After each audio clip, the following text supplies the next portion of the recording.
Hello, hello. Welcome to Rise Up CX Talks. This is the podcast where we discuss ideas and strategies on how to transform experience into business growth. I am your host, Camila Ferreira. I'm an author of Long Live CX. I'm an international speaker and an award-winning CX leader. But more than talking about myself today, I have the pleasure to welcome Laura Chamoun. She's the head of CX at Polestar, and she has worked for many other brands in the past. And today, we're going to have the chance to discuss why CX in startups can become a growth engine. So, Laura, welcome on stage, and please introduce yourself and tell the audience what do you do to transform experience into business growth? Thank you so much, Camila, for having me today. I'm so thrilled and excited to be here with you. My name is Laura Chamoun. I'm the head of CX for Polestar North America currently, where I'm serving the North American market. And in my role, I oversee various aspects of the customer journey and experience with a real focus on consumer centricity and how do we create the best possible experience at every single touch point for our consumers. I've led really my career across various industries, from fashion to beauty to automotive, and mainly in the luxury and premium sectors. So what I've learned for sure is that detail matters, attention to detail matters, and of course the fact that customers are the most important thing to a company's growth. Amazing. Oh my goodness. I can't wait to hear everything that you have to share with us today. And our topic is from zero to CX hero, how to build a customer experience as a growth engine in startups. And I'm quite sure that once we start a business, we are mostly focused on bringing new customers, going after those new customers, but not necessarily paying attention, as you correctly said, to the details of the customer experience. So just to kick off this conversation, Laura, why do most startups undervalue CX in early stages, and what do you think they typically miss?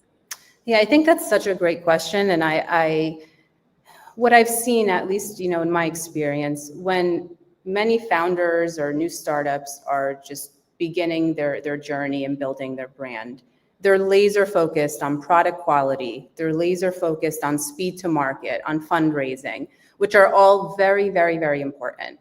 And you need all of those core pillars to build a brand. But I think CX is something that is often thought about later and is an afterthought. And I think the miss is that CX is no longer really a nice to have. It's the competitive advantage in a very, very crowded market. We find that there are so many different industries that are all infiltrated with the same exact thing. And CX and really delivering that special premium experience is what will set your company apart.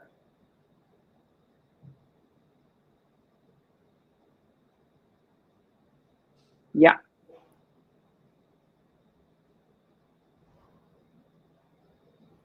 Okay, I think we are back. You froze a little bit for me, but that's totally fine. Okay. Can you hear me well? I can hear you perfectly, yeah. Okay, great. Yeah, no, I completely agree with you. So I have had a chance to work for a few startups in my professional life. And as I was saying before, so everything starts with you knowing to do something in particular. So you are really good at that particular service or product. And then you go deeper on that and you forget that what will resonate to your customers beyond the product. Of course, you need to have a good product, but the experience or how your customers experience this product or service is what's going to make them stick. Definitely. Right? I couldn't agree more. And, in those early stages, you hear this all the time, but word of mouth, retention, those are words that are constantly circulated, but those are really, how your brand is going to be perceived. And it's all driven by customers' feel when they are engaging with your brand and your product. So a poor experience, even just one, can really make or break those early stages. So the investment that you're making in CX whether it's the infrastructure, the tools, the teams, whether you have many resources or very few, it will all be worth it because you are driving the customers to feel that connection to your brand. And you know that you are going to support them in one of the most critical areas, which is that onboarding journey and introduction into who you are and what your company stands for.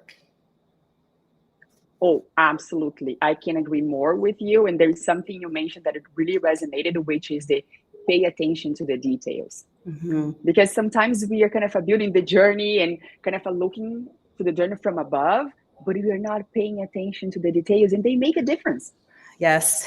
Right? And customers see every detail. Right? And in CX, so I, as I was listening to you, it's a long-term investment. Mm-hmm.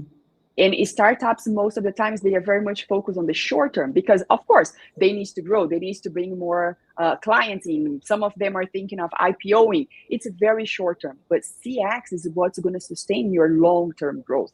Yeah, I completely agree. And that's the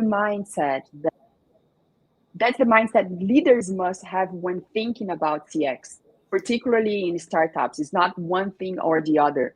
But when you are developing, when you are strategizing about your product, when you are strategizing about your service, have the CX at the back of your head in order to design the journey for your customers, starting from the onboarding, right? So once you think about the merchant or the client journey, you will kind of pitch your product or your service. And then you think that this is over, and it's not. Yes. That's when it actually starts. Having a kind of a good onboarding, welcoming this customer to your brands, to your company. Most of the time, this customer will be coming from a different experience, from a different company, unless you were very disruptive, right? But my previous employer, for example, that we used to sell systems for point of sale for restaurants. Restaurants need a point of sale. So when we were selling it, most of the customers were coming from a previous experience. They already have in mind how the previous systems used to work. Mm-hmm. So onboarding that customer, explaining how the system that he's acquiring now works and what are the differences make a huge difference for them. No, absolutely. And, I think there's really, in these early phases, there's 3 critical moments and actions within that initial journey. The first, as you mentioned, onboarding, right? So are you building confidence with the customer? Is it a seamless experience? Are they building a connection with you? Those are all areas you want to focus on. The second is, many times customers will have an issue. That's just that's why we're in this industry. But how you react and handle that first issue will also create the loyalty going forward. And I think one very common mistake or something that is overlooked is, when you solve an issue, you may think that your job is done, case closed, on to the next. But the feedback loop and how you take what went wrong or what opportunities there were and really resonate that through the organization, through cross-functional teams. Ask questions, what could we do better? How can we do better in the future? What are we missing that this happened? And the answers are not always going to be short-term solutions. I think many things, on the topic of building to scale, when you implement the right tools initially, you're able to grow that later. But if you don't implement the right tools, whether that's a really good CRM, obviously building an amazing team, all of those different components, it can be very difficult and very costly to retroactively try to change that journey. And what resonated with me personally at Polestar is when I joined, CX was a priority. We have a chief customer officer who is beyond passionate about every single area of the business. We have, the market president, he was equally as passionate. And it's been a priority for the company since day one, part of the business plan and a strategic pillar. And I think because of that, it of course makes my job easier, it makes our team's job easier, but it's also so rewarding because, after now 3 years, you see how all of the cross-functional teams collaborate. And at the end of the day, they care so, so deeply about the customer. But that doesn't happen overnight. And, there's always work to be done. But just the fact that it's built on that belief and that mission really is, I think, a really good testament and something that many companies can replicate. Yeah, no, oh my goodness. What you said is just gold, right? I have had the chance of working for a company where leaders did not value CX very much, but I also have had the chance to work particularly in the last one where leaders value it, and how different it is, right? Because whenever they do not value, you are very much limited to support and being cost driven, which is the very last step of a CX journey or a merchant journey. However, once you have leadership fully committed and involved to drive CX, then this kind of a cross function that you mentioned is the next step. But it flows. And it's not only the CX leader fighting against all of the other departments to be heard, but the other way around. We actually become the source of information to the other departments to make better decisions. Because the support team, the CX team, they have so much information. They know the customers so well. Not using this, not leveraging this is a waste of resources. Absolutely. I think the voice of the customer is the most powerful. And I really believe that when you are looking at that, you touched on the support function, right? So you have this support function that you implement and may think that that's the end of the story. But to your point, it takes a lot of cross-functional work. It takes a lot of alignment, a lot of storytelling, and really understanding what the customer is going through and applying that to the different areas: marketing, quality, engineering. There's all of these different aspects that all affect, the end result. Absolutely. And if we start doing these at earlier stages, it's going to be a lot easier. Because as you correctly said, once you are far in the road and you want to come back, it's going to be a lot more difficult. So departments will have already taken their decisions, they will have their metrics, and reconciling this is going to be way more challenging than if we start from day one, if we start from scratch. Yes, definitely. Okay, we have a question from our audience here that I thought it was worth discussing. It's from, let me see if I can pronounce it correctly, Jishnu, VJ.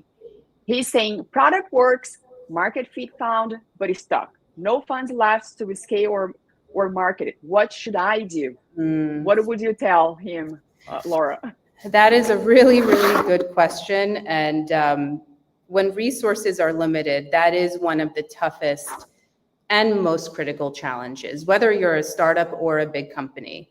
Many companies scale up, and in a few years, they have to scale down. The economy, there's many economies right now that are struggling. Cost of goods are very high. So I think this is a very, very common topic that we're seeing, and we'll see a little bit more of.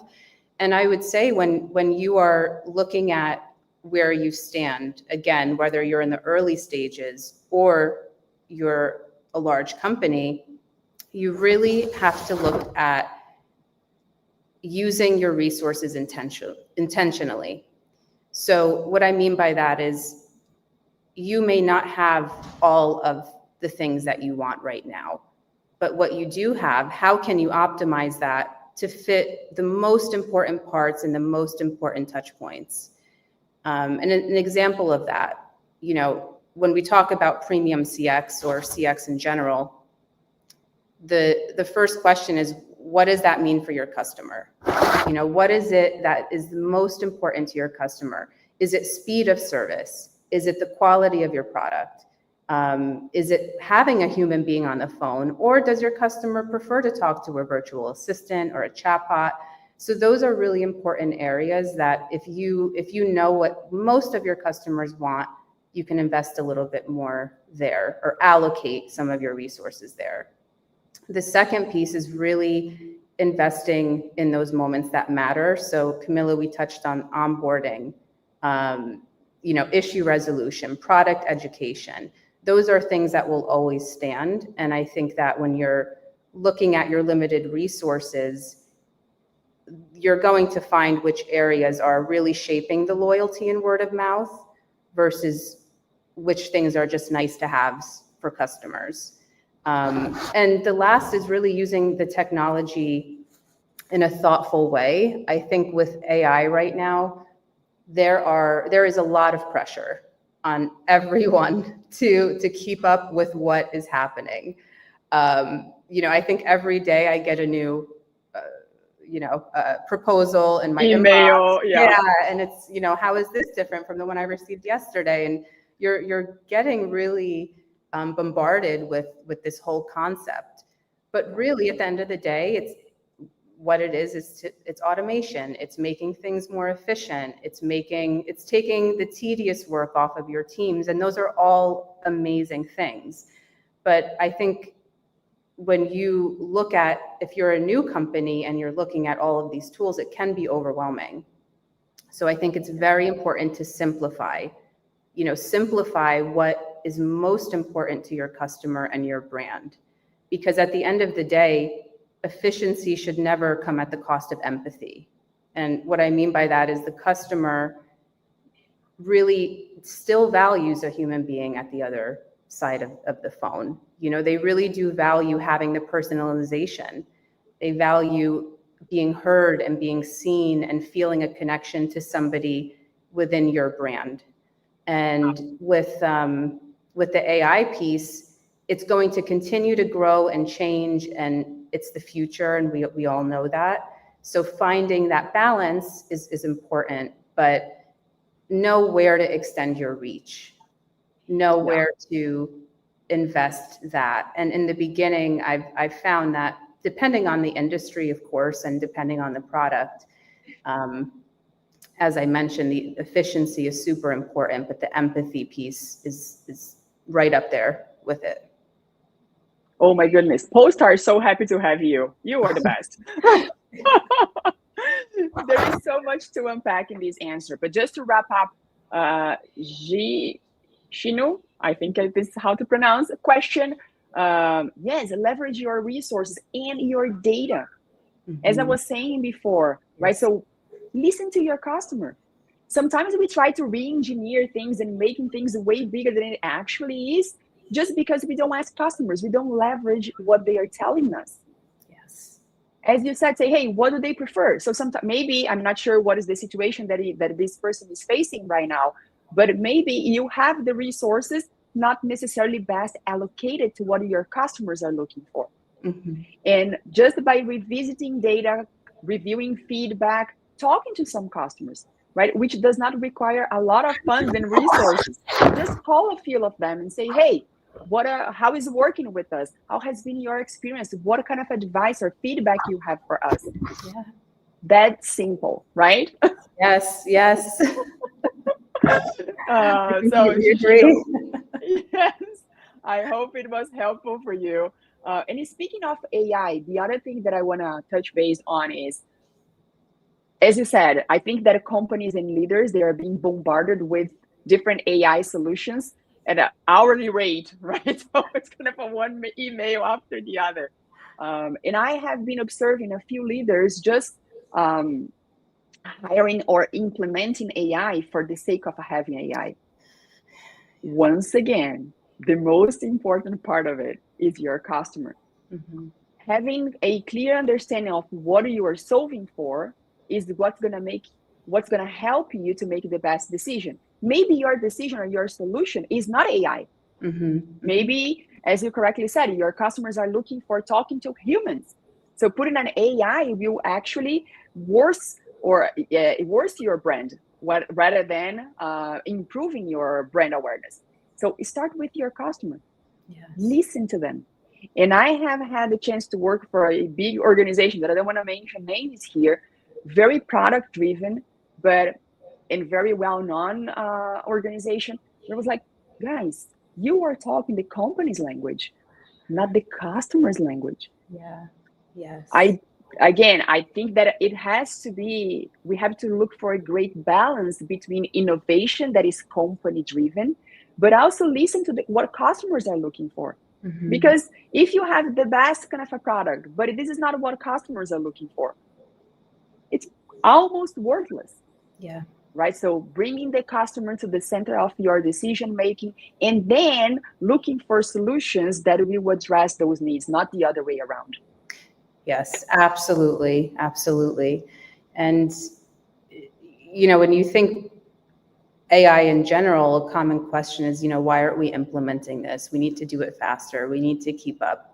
But I think there's a lot of education that many people need to experience when it comes to that, because there are so many touch points that you can integrate this into.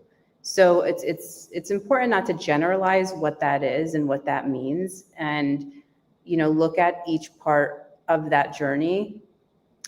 Something I often think about is one of my previous leaders. It's a very interesting dynamic because she was the co-founder of a company, built the product, built all the infrastructure across so many different departments. And she also built the customer support and experience function. And the company was acquired by a major global company. And even when that transition happened, she stayed overseeing CX because it was so important to her and because she felt so close to the customer. And the reason I'm bringing this up is because there was a connection that was established in those early moments. There was this company-wide connection to who our customer is. We knew exactly who they are. We knew what they wanted, what they thrived on. And when you enter a big, global company, that can easily get lost. But because it was built from the get-go, we were able to scale up our business. We were able to integrate so many amazing tools, so many. But at the end of the day, we still remained who we were. And I know that our customers felt that and appreciated that. Oh my goodness, definitely yes. And speaking of founding companies and kind of working from day one. So if you were advising a startup founder exactly on day one, Laura, what would you tell them to prioritize when building CX? Yeah, I really like that question. And without a doubt, my advice would be to make CX a strategic pillar of your organization, not just a function, not just support, but make it part of your core values and mission as a company.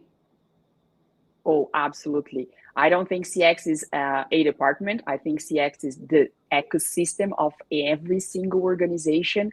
And if you do it right from day one, so the benefits you're going to have in medium long term are gigantic, Yes. right, to say the least. Because again, as you correctly said, once you design solutions, once you design processes, having your customer at the center of your decision making, first of all, your customers will feel and will notice, which will drive trust and confidence on your brand. And then the only thing we know is no matter what you do, problems will arise. Yeah. That's a fact, right? So we are not kind of a problem-less. No, problems will happen. Sooner or later, you're going to have to face something. But if we start building that kind of a trustworthy relationship from day one, as you said before, the way you handle the problem is what makes the difference. Yes. And having established a trustworthy relationship, your customers will understand that problems will arise, and but will have the trust that you're going to handle this in the best way possible. Mm-hmm. So leaders, founders, startups, think of CX, put CX in the same way that you are going after new customers. Put CX at the center of your decision making, and it will pay off. Yes. Right? And it's not just because we're biased.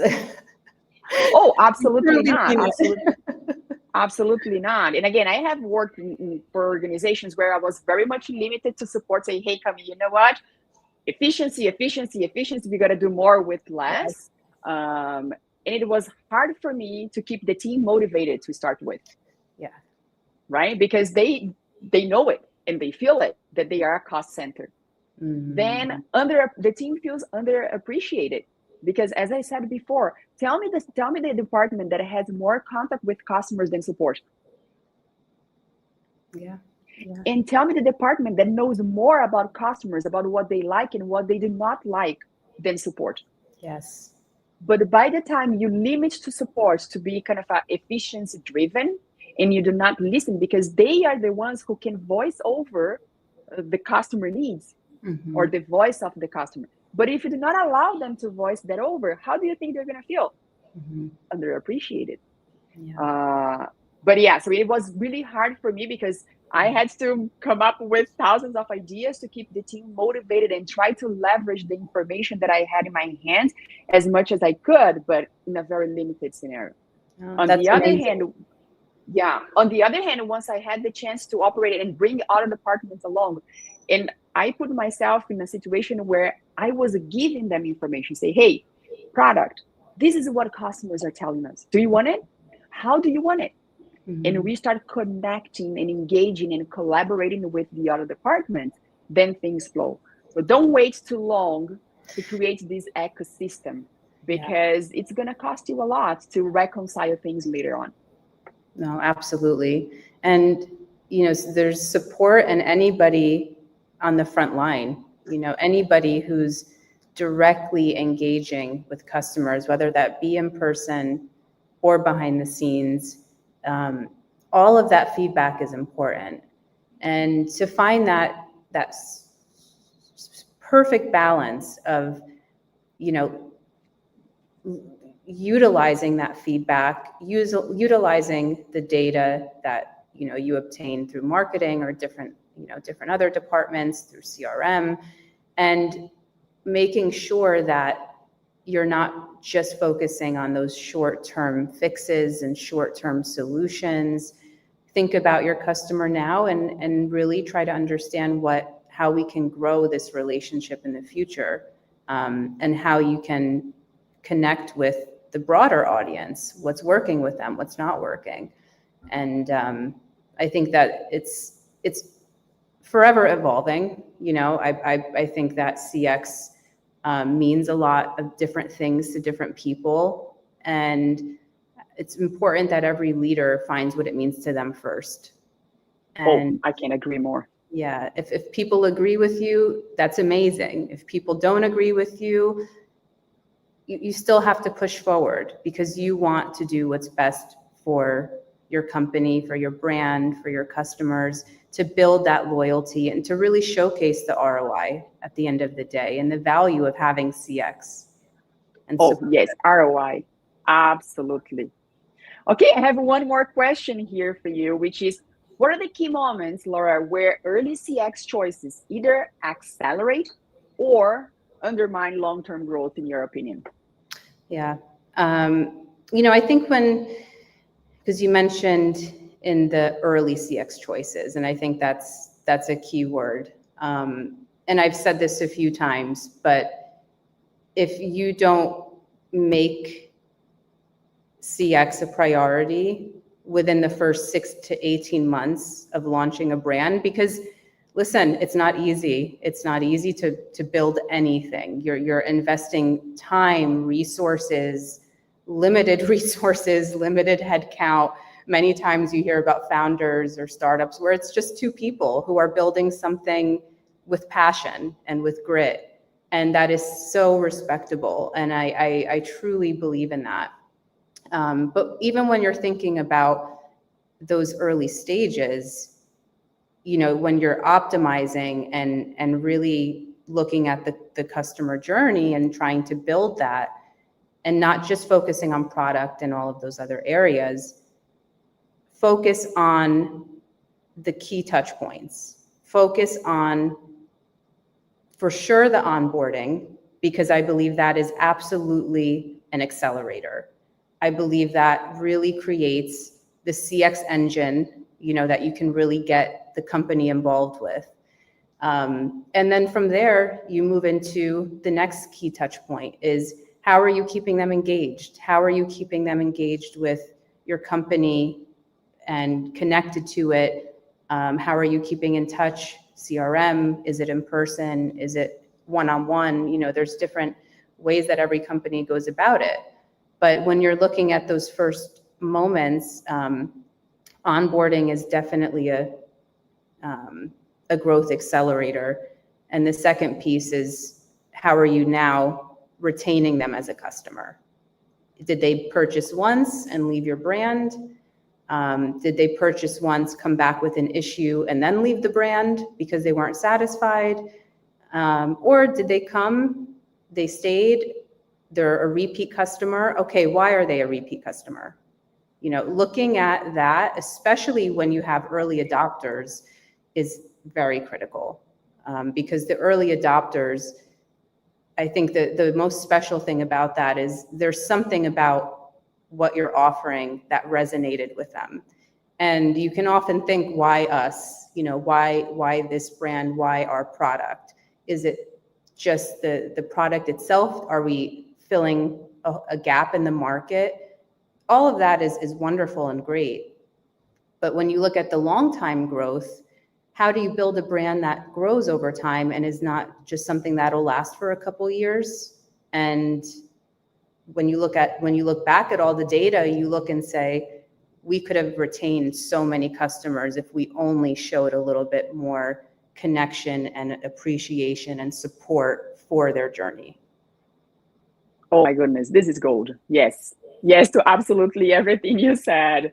The early stages are the make or break it, right? So it's important that you hold your customer hands and you leverage the data that you already have. You speak to both customers, the ones that are your promoters and the ones that are leaving, because you're going to have a better understand the reasons behind it and be able to adjust on the go so you avoid losing more customers. Mm-hmm. Yeah, that's what I said. So Polestar is so happy to have you. My goodness. I'm happy to be here. Laura, you won't believe me, but we are approaching the end. Wow. My goodness. Time really flew. Right. So I am pretty sure that the audience learned a lot from you, but if they want to reach out to you, what is the best way? LinkedIn is the best way. So I think, you know, I'll put my LinkedIn in the chat. I would love to hear from anybody if they have any personal stories that maybe this resonated with, or hear ideas and thoughts from them. I'd love to connect. So please feel free to reach out. Absolutely. And for us to wrap up this episode, what is the last message you want to share with the audience? I think the last message is CX is your competitive advantage. In a very, very competitive market in so many different industries and so many different countries around the world, don't forget that CX can really be your advantage and your guiding light, because the customers are the ones who will be building your brand at the end of the day. Absolutely. Well, it was a pleasure to have you here, having this conversation and learning from you. That's why I love this podcast so much. So thank you very much for taking the time and being here. It was a pleasure. Thank you so much, Camila, for having me. It's been an honor. Absolutely. Thank you all. See you in the next episode.